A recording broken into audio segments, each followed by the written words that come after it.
This is the Global News Podcast from the BBC World Service. I'm Nick Miles, and in the early hours of Thursday, the 18th of June, these are our main stories. Donald Trump has signed the Memorandum of Understanding with Tehran to reopen the Strait of Hormuz and end the conflict between the two countries. Iran has confirmed the signing, but says it will start imposing tariffs on ships passing through the strait after 60 days. Also in this podcast. At certain points, you have their entire brain surface exposed. The optimal way of doing this surgery is you do the separation whilst causing no trauma to the brains. And this technique essentially allows us to do that. How AI helped the survival chances of two sisters who were born joined at the head. After nearly 4 months of on-off conflict, a US blockade of Iranian ports and Tehran's virtual barricade across the Strait of Hormuz, everybody is feeling the economic pain. Could we now have seen the moment to relieve the tension and end the war? Well, on Wednesday, at a candlelit dinner in the Palace of Versailles outside Paris, Donald Trump signed a Memorandum of Understanding to extend their ceasefire. The same document was endorsed by the Iranian president in Tehran. In it, Iran agrees to dilute its enriched uranium in return for large-scale economic relief. So, what more is the US president looking to get out of this agreement with Iran? It's a question I put to our US correspondent, Thomas Morgan, who's in Washington. Donald Trump has said from the start, really, that one of the reasons that he entered into this conflict over 100 days ago was to make sure that Iran wasn't able to build any nuclear weapons. And he is confident that has come out from this deal. I mean, it has been said in this memorandum, it is written there, so we understand that that won't happen. But I think there are many question marks still with some of what's been written down in this text. I think the two main issues that some Democrats and some actually Republicans have also questioned about this Memorandum of Understanding surrounds the future of the Strait of Hormuz and also potential money that could be given to Iran for a reconstruction fund. Now, Donald Trump has vehemently denied the fact that the US would give towards a reconstruction fund, but written in this text, we've been told in a briefing by US officials, is exactly that. If Iran adheres to what's in the agreement, the US would give them that sum of money to help reconstruct the country. And when it comes to the Strait of Hormuz, yes, everything is reopened now as it once was before this conflict. However, after this 60 days of negotiation and where they'll discuss in more detail what happens to some of the uranium that Iran has, the situation around the Strait of Hormuz is still up for debate, i.e. the Iranians are saying they will impose a toll on ships using the strait. And that is something that has never happened before. And that is something that nobody across the world will want, certainly not many of the Americans that have been coming out criticising this deal. And you mentioned criticism from some of Donald Trump's close allies. Will that concern the president at the moment? Well, I think for him, he was under pressure, really, to get this deal done in some form. This was a conflict that was resoundingly across the US found unfavourable by so much of the public, and even more so at a time when inflation is rising at its fastest rate for 3 years, and also then, obviously, gas, oil, petrol, diesel prices skyrocketing because of the strait being closed, a key conduit for 20% of the world's oil and liquefied gas. So he was under public pressure back here, though he has never kind of really shown that, really. But I think he was growing increasingly frustrating over the last week with conflicts between Israel and Hezbollah in South Lebanon and tit for tat between his US blockade and Iran, really. So he really needed to get it done. And he will look at this as a victory, even though he is being questioned by some from his own party back at home. Thomas Morgan. So how is this deal being viewed by Tehran? Kashayar Jonaidi is from our Persian service and he's based in the US. Well, Mohammad Bagher Ghalibaf, the Iranian parliament speaker and chief negotiator, went on state TV Wednesday night to defend the agreement. And he claimed that Iran was the victor here and the United States and Israel had lost the war. He said that Iran managed to have Lebanon being included in the Memorandum of Understanding, which he considered a great achievement for Iran. And he also said that if the Americans refrain from their commitments, then Iran's ready to get involved in another war if the Americans want to fight. And a lot, of course, could change during the negotiations, this initial 60-day period, which has already started. But what are Iran's red lines on this? What's it prepared to give up? Well, these 60 days are going to be a very difficult period for both sides. Let's not forget the original nuclear deal during Obama was negotiated over 20 months. And Iran is still insisting on its red lines, including Iran somehow managed to get this commitment from the Americans that the highly enriched uranium Iran holds will be diluted on Iranian soil and destroyed on Iranian soil. The Americans were insisting that that should be shipped out of Iran. But some other obstacles remain regarding Iran's nuclear program, and that is Iran's insisting that it wants to do enrichment. The United States is against any level of enrichment in Iran. This was something that has to be negotiated. Then there's the question of Iran's missiles, Iran's proxies, but more importantly, the question of the future of the Strait of Hormuz. President Trump is insisting that Hormuz will be open to all maritime traffic without paying any kind of fees or any kind of levies. But Iran, the Iranian parliament speaker, Ghalibaf, today said that the initial 60 days where the negotiations are taking place, no fees will be collected from the passing ships, but then Iran and Oman will find a formulation with the help of the other Persian Gulf states to impose levies on ships that pass through the Strait of Hormuz, because Iran and Oman, as the coastal nations, have to invest in the security of naval transportation throughout the Strait of Hormuz. Kashia Jonaidi. Well, it was Israel's Prime Minister Benjamin Netanyahu who helped convince Donald Trump to go to war with Iran in the first place. But there's been no reaction from him since the deal was signed between Washington and Tehran.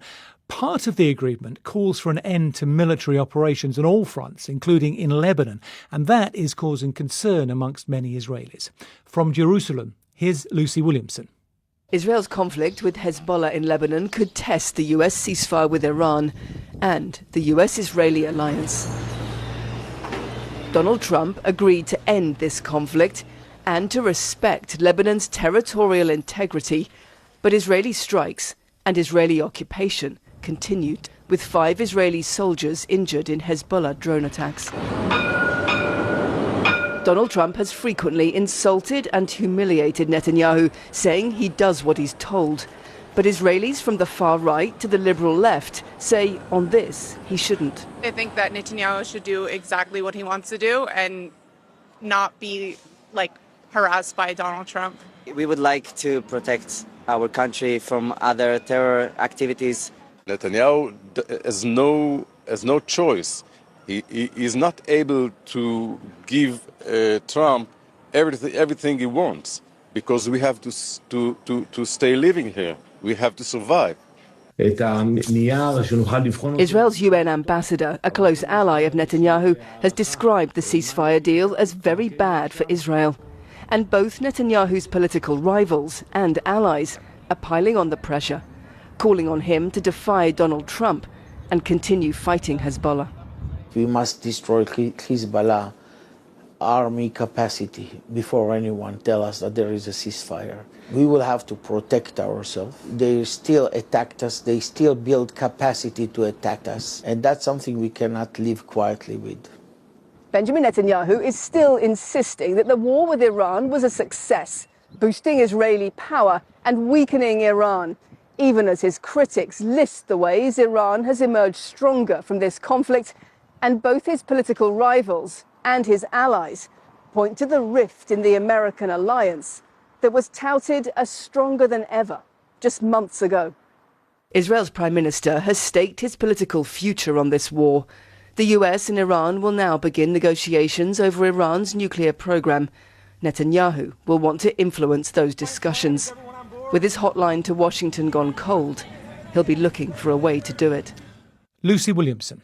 As the continent's biggest economy, South Africa has always attracted people from abroad looking for work. But as the country faces rising unemployment, anti-migrant feelings are on the rise. Protest groups have set a deadline of the end of this month for illegal migrants to leave. As Nomsa Maseko reports now from Johannesburg, that threat has raised fears that Africans from other countries may once again become the target of xenophobic violence.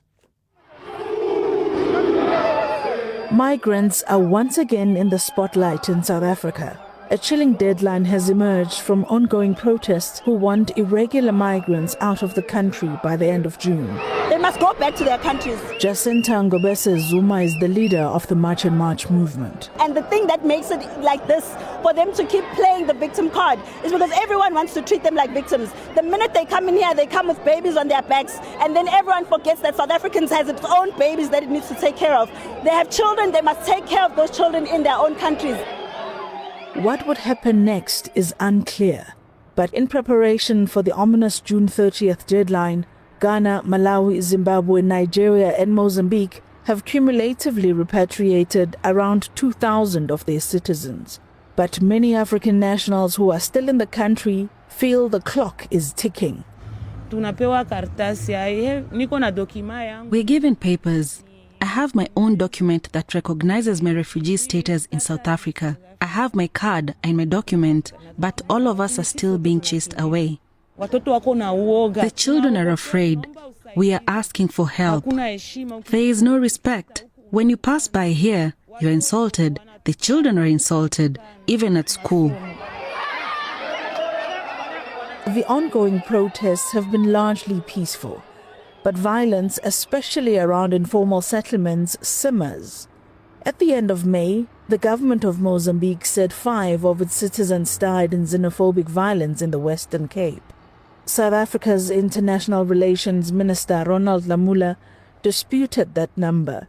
He said police are investigating the deaths of 2 Mozambicans and a South African teenager.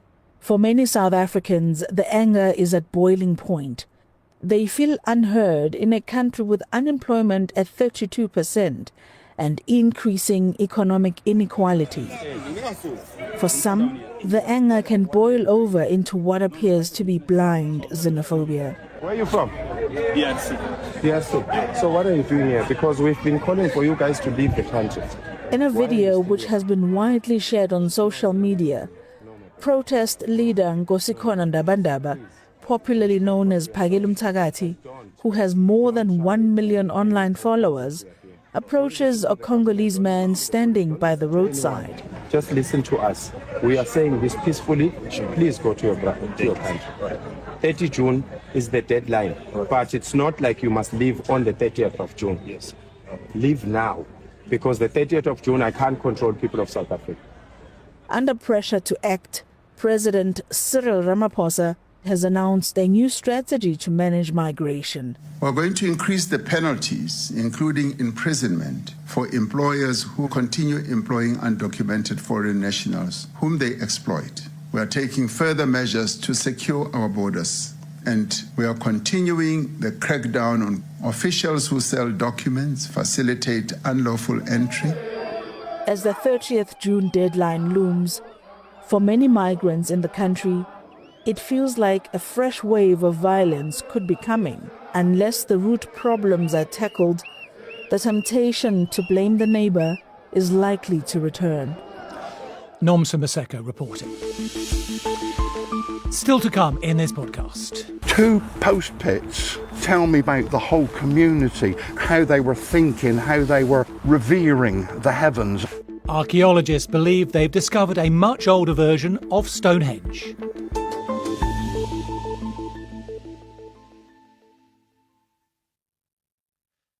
Since the end of the Second World War, Japan has been known for its pacifist stance. Article 9 of its constitution specifically outlaws war as a means to settle international disputes. But in recent years, there has been a shift as the country says it needs to adapt to increasing tensions in the region, including with China. The country's defence minister, Shinjiro Koizumi, says that strengthening the country's military capabilities is critical to prevent war. He's been speaking to our Japan correspondent, Kurumi Mori, in Tokyo.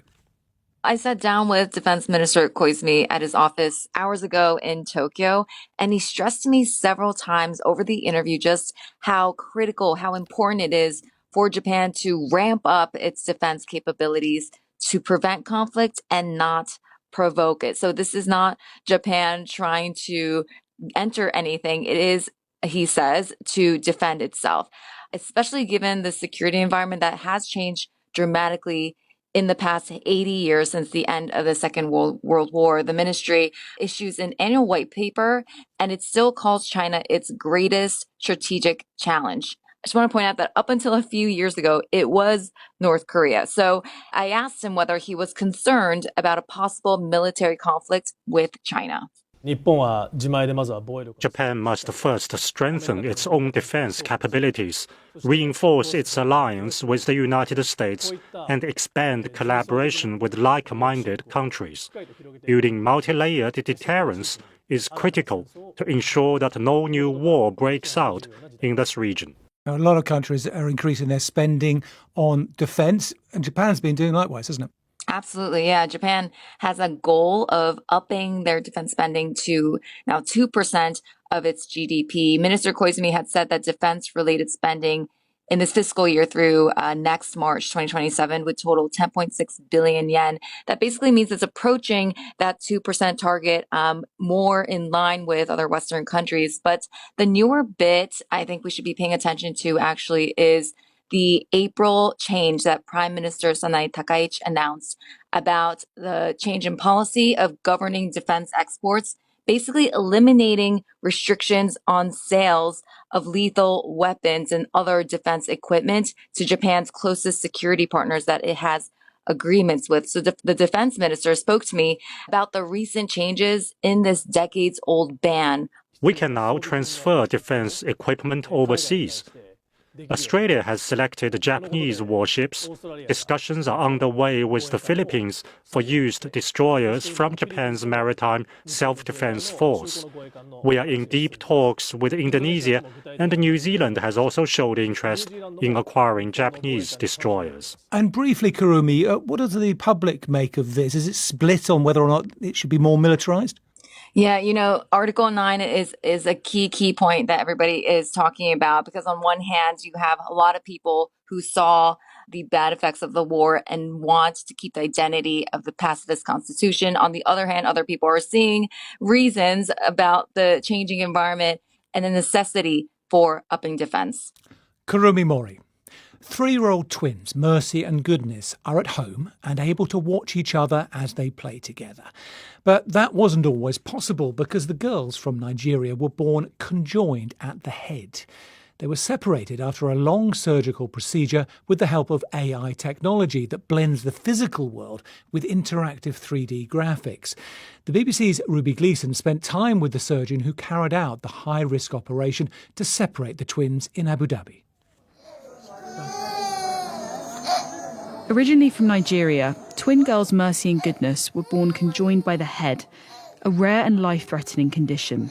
For the first year and a half of their lives, they'd never seen each other face to face.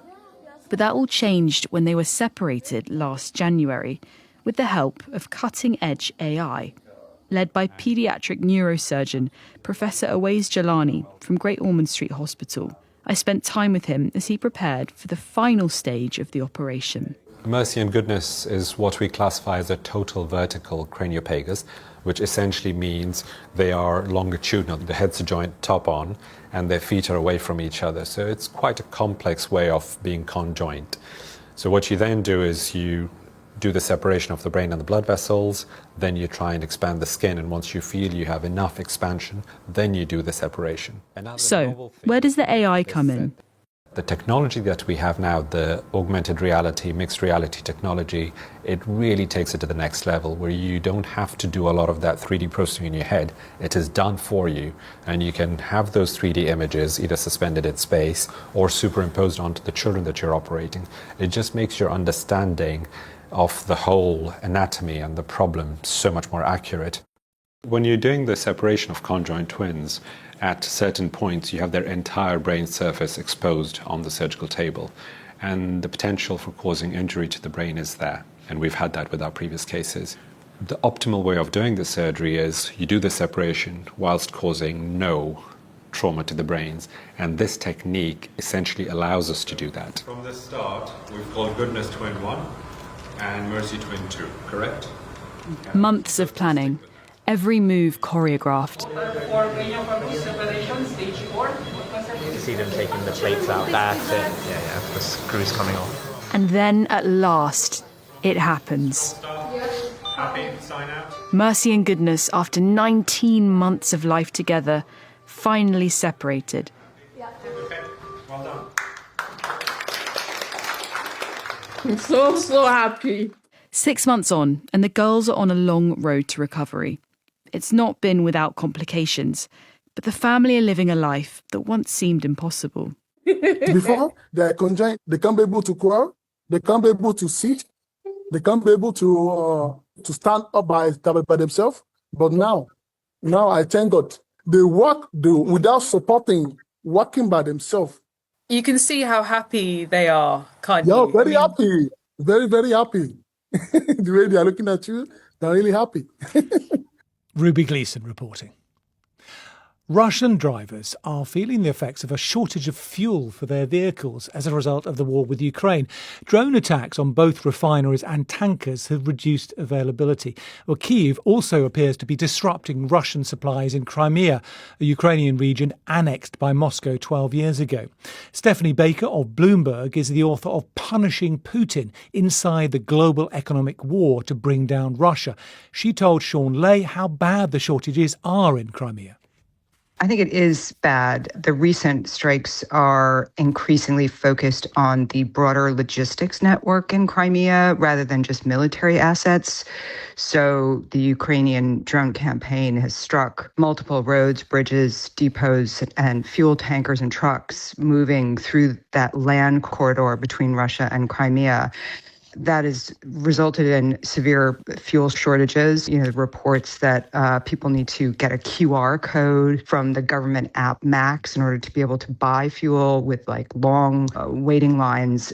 So it's having an impact, as well as really turning away the Russian tourists who go there regularly in the summer. And when you say that the focus is on the land link between Crimea and Russia, does this mean that now some tanker drivers kind of don't want to do the job or don't want to risk driving fuel up and down that link? Well, I think traffic on those routes has dropped, and I think the strategy is to make those routes unsafe, not just for military supplies, but fuel supplies, and cut off Crimea. And it's a deliberate strategy to isolate the peninsula. And it's something that Kirill Budanov, Ukraine's head of military intelligence, told me in an interview a couple years ago, that they saw that they had an asymmetric advantage by attacking that land corridor.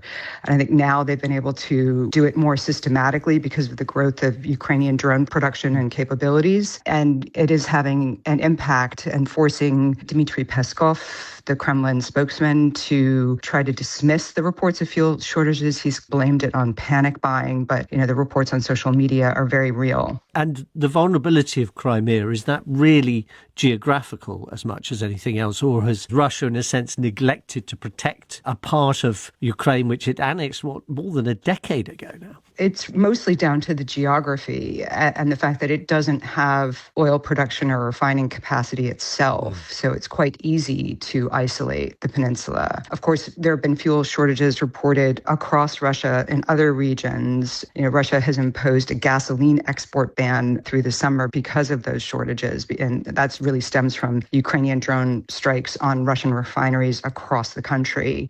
Crimea carries a symbolic value and a military strategic value for Russia. They use it as a staging ground and a military supply route for other Russian-occupied regions in Ukraine.